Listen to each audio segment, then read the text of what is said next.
Assalamualaikum warahmatullahi wabarakatuh.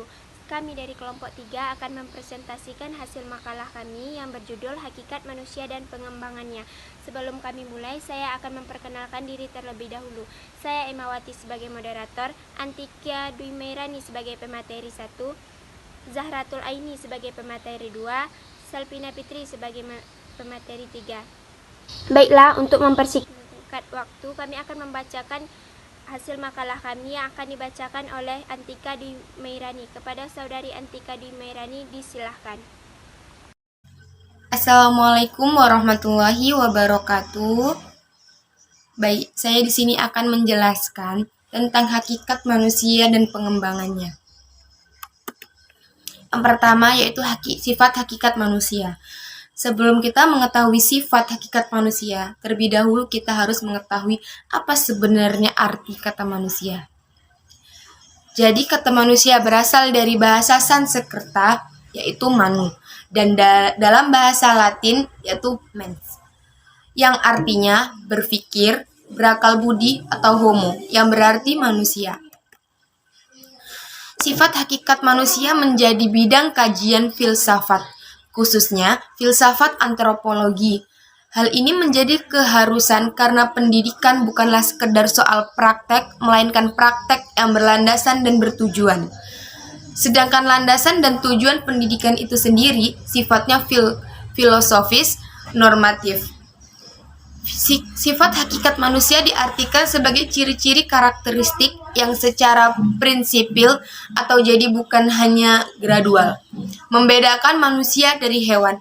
Meskipun antara manusia dengan hewan banyak kemiripan, terutama jika dilihat dari segi biologinya.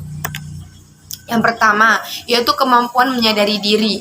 Berkat adanya kemampuan menyadari diri yang dimiliki manusia, maka manusia menyadari bahwa dirinya memiliki ciri khas atau karakteristik diri. Hal ini menyebabkan manusia dapat membedakan dirinya dan membuat jarak dengan orang lain dan lingkungan di sekitarnya. Dan yang kedua yaitu bereksistensi. Kemampuan bereksistensi ini adalah kemampuan manusia menempatkan diri dan dapat menembus atau menerobos serta mengatasi batas-batas yang membelenggu dirinya, sehingga manusia tidak terbelenggu oleh tempat dan waktu. Dengan demikian, manusia dapat menembus ke sana dan ke masa depan. Ketiga, kata hati. Kata hati juga sering disebut dengan istilah hati nurani, lubuk hati, suara hati, pelita hati, dan sebagainya. Kata hati adalah kemampuan membuat keputusan tentang yang baik atau benar dan yang buruk atau salah bagi manusia. Untuk melihat alternatif mana yang terbaik perlu didukung oleh kecerdasan akal budi. Orang yang memiliki kecerdasan akal budi disebut tajam kata hatinya. Kata hati yang tumpul agar menjadi kata hati yang tajam harus ada usaha melalui pendidikan kata hati, yaitu dengan melatih akal, kecerdasan, dan kepekaan emosi. Tujuannya agar memiliki keberanian berbuat yang didasari oleh kata hati yang tajam, sehingga mampu menganalisis serta membedakan mana yang baik atau benar dan buruk atau salah bagi manusia sebagai manusia. Yang keempat, moral. Jika kata hati diartikan sebagai bentuk pengertian yang menyertai perbuatan, maka yang dimaksud moral adalah perbuatan itu sendiri. Jadi, moral dan kata hati masih ada jarak antara keduanya. Artinya, orang yang mempunyai kata hati yang tajam belum tentu moralnya baik. Untuk mengetahui jarak tersebut harus ada aspek-aspek kemauan untuk berbuat. Yang kelima, tanggung jawab.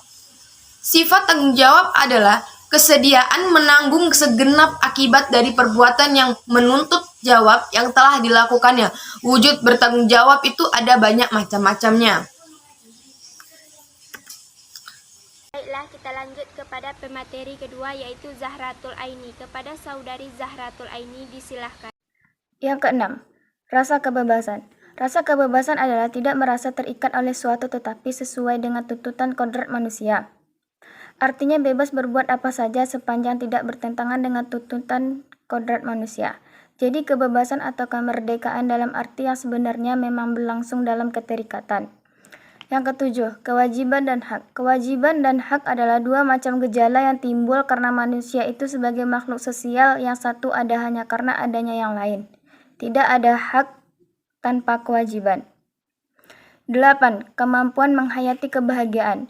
Kebahagiaan adalah integrasi dari segenap kesenangan, kegembiraan, kepuasan, dan sejenisnya, dengan pengalaman-pengalaman pahit dan penderitaan proses dari kesemuanya itu, yang menyenangkan atau pahit, menghasilkan suatu bentuk penghayatan hidup yang disebut bahagia. B. Dimensi hakikat manusia serta potensi keunikan dan dinamikanya. Pada pembahasan telah diuraikan sifat hakikat manusia pada bagian ini. Sifat hakikat tersebut akan dibahas lagi dimensi-dimensinya atau titik dari sisi lain. Ada 4 macam dimensi yang akan dibahas, yaitu 1. Dimensi keindividualan, 2. Dimensi kesosialan, 3. Dimensi kesusilaan, 4. Dimensi keberagamaan. 1. Dimensi keindividualan. Lisan mengartikan individu sebagai orang seorang, sesuatu yang merupakan suatu keutuhan yang tidak dapat dibagi-bagi atau individu. Selanjutnya, individu diartikan sebagai pribadi. Karena adanya individualitas itu, setiap orang memiliki kehendak, perasaan, cita-cita, kecenderungan, semangat, dan daya tahan yang berbeda.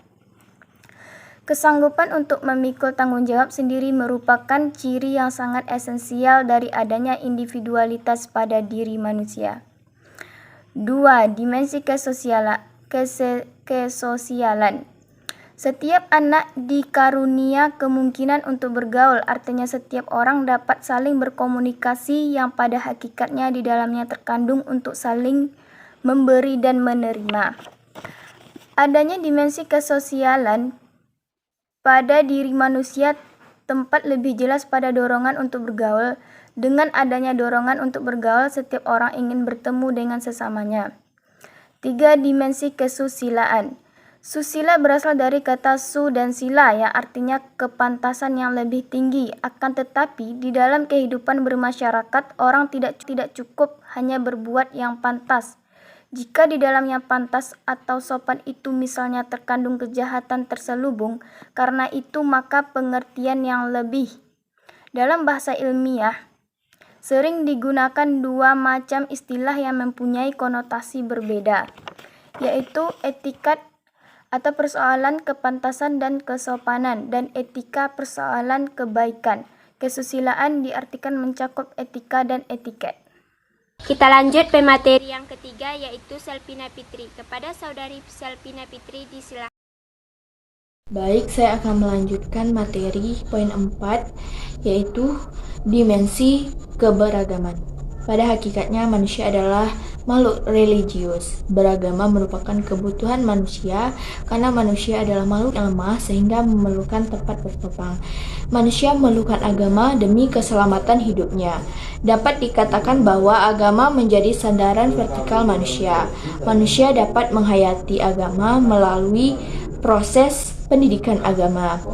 Pendidikan agama bukan semata-mata pelajaran agama yang hanya memberikan pengetahuan tentang agama. C. Pengembangan dimensi hakikat manusia. Sasaran pendidikan adalah manusia, sehingga dengan sendirinya pengembangan dimensi hakikat manusia menjadi tugas pendidikan. Meskipun pendidikan itu pada dasarnya baik, tetapi dalam pelaksanaannya mungkin saja bisa terjadi kesalahan-kesalahan yang lazim, disebut salah didik. Pertama, pengembangan yang utuh. Tingkat keutuhan perkembangan dimensi hakikat manusia ditentukan oleh dua faktor, yaitu kualitas dimensi hakikat manusia itu sendiri secara potensial dan kualitas pendidikan yang disediakan untuk memberikan pelayanan atas perkembangannya. Selanjutnya, pengembangan yang utuh dapat dilihat dari berbagai segi, yaitu yang pertama dari wujud dan yang kedua dari arahnya. Dan yang kedua yaitu pengembangan yang tidak utuh terhadap dimensi hakikat manusia akan terjadi di dalam proses pengembangan jika ada unsur dimensi hakikat manusia yang terabaikan untuk ditangani. Misalnya, dimensi kesosialan didominasi oleh pengembangan dimensi keindividualan, ataupun domain afektif didominasi oleh pengembangan dimensi keindividualan, ataupun domain afektif didominasi oleh pengembangan domain kognitif. Demikian pula secara vertikal, ada domain tingkah lakunya. Baiklah, itulah hasil dari makalah kami. Jika ada salah dan silaf, kami mohon maaf. Wabillahi taufiq wal hidayah. Wassalamualaikum warahmatullahi wabarakatuh.